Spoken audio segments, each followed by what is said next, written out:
जय श्री राम। ब्रह्मलीन श्रद्धेय स्वामी श्री शरणानंद जी महाराज कहते हैं कि चित्त की अशुद्धि के अनेक कारण होते हैं और उसकी शुद्धि के भी अनेक उपाय होते हैं। उनमें से एक प्रधान कारण अभिमान है।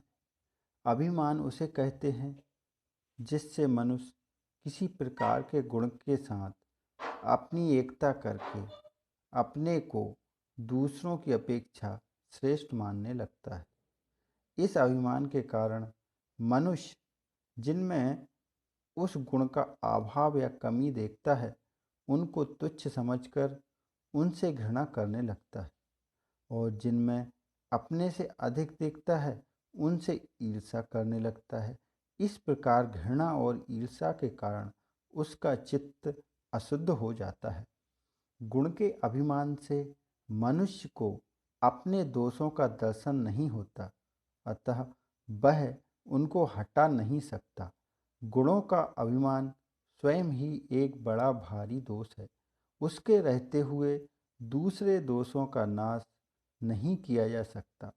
संतों का कहना है कि अभिमानी योगी से पश्चाताप करने वाला पापी अच्छा है, क्योंकि अच्छाई का अभिमान ही बुराई का मूल कारण है। जो मनुष्य यह समझता है कि मैं सत्यवादी हूँ, इसमें कहीं ना कहीं झूठ छिपा हुआ है। यदि वह सचमुच सत्यवादी है तो उसे यह भास नहीं होना चाहिए कि मैं सत्यवादी हूँ, अपितु सत्य बोलना उसका जीवन बन जाना चाहिए। जो गुण साधक का जीवन बन जाता है उसमें साधक का अभिमान नहीं होता। वह उसके कारण अपने में किसी प्रकार की विशेषता का अनुभव नहीं करता। जब तक किसी गुण का गुण बुद्धि से भास होता है, उसमें रस का अनुभव होता रहता है, तब तक मनुष्य में अनेक प्रकार के दोषों की उत्पत्ति होती रहती है। अतः गुण के अभिमान से चित्त अशुद्ध होता रहता है। गुण के अभिमान से भेद बुद्धि उत्पन्न हो जाती है। जो समझता है कि मैं ईश्वर को मानता हूँ, आस्तिक हूँ, और अमुक आदमी ईश्वर और धर्म को नहीं मानता, वह नास्तिक है। इस भेदभाव के कारण जिसकी ईश्वर को न मानने वाले में तुच्छ बुद्धि और द्वेष हो जाता है, वह उससे प्रेम नहीं कर सकता। बिना प्रेम के एकता नहीं होती, परंतु जो सच्चा आस्तिक होता है उसको किसी में भी घृणा या द्वेष नहीं होता। वह तो सब में अपने प्रभु का दर्शन करता है, अतः सबसे प्रेम करता है। साधक को विचार करना चाहिए कि मेरे स्वामी का कैसा स्वभाव है, वे मुझसे क्या आशा रखते हैं।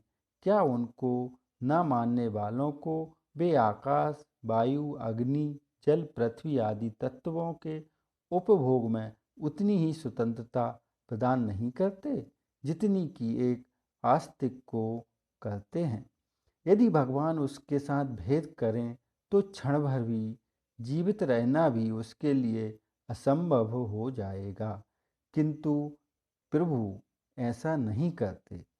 वे अपने भक्तों को भी वैसा ही आदेश देते हैं। गुण के अभिमान को दूसरे में दोष ही दोष प्रतीत होते हैं। इस कारण वह अपने दोषों को नहीं देखता। उसमें गुण के अभिमान के कारण दोषों की पुष्टि होती चली जाती है। अतः साधक को चाहिए कि अपने दोषों का निरीक्षण करे और उनका त्याग करे एवं पुनः उनको उत्पन्न न होने दे।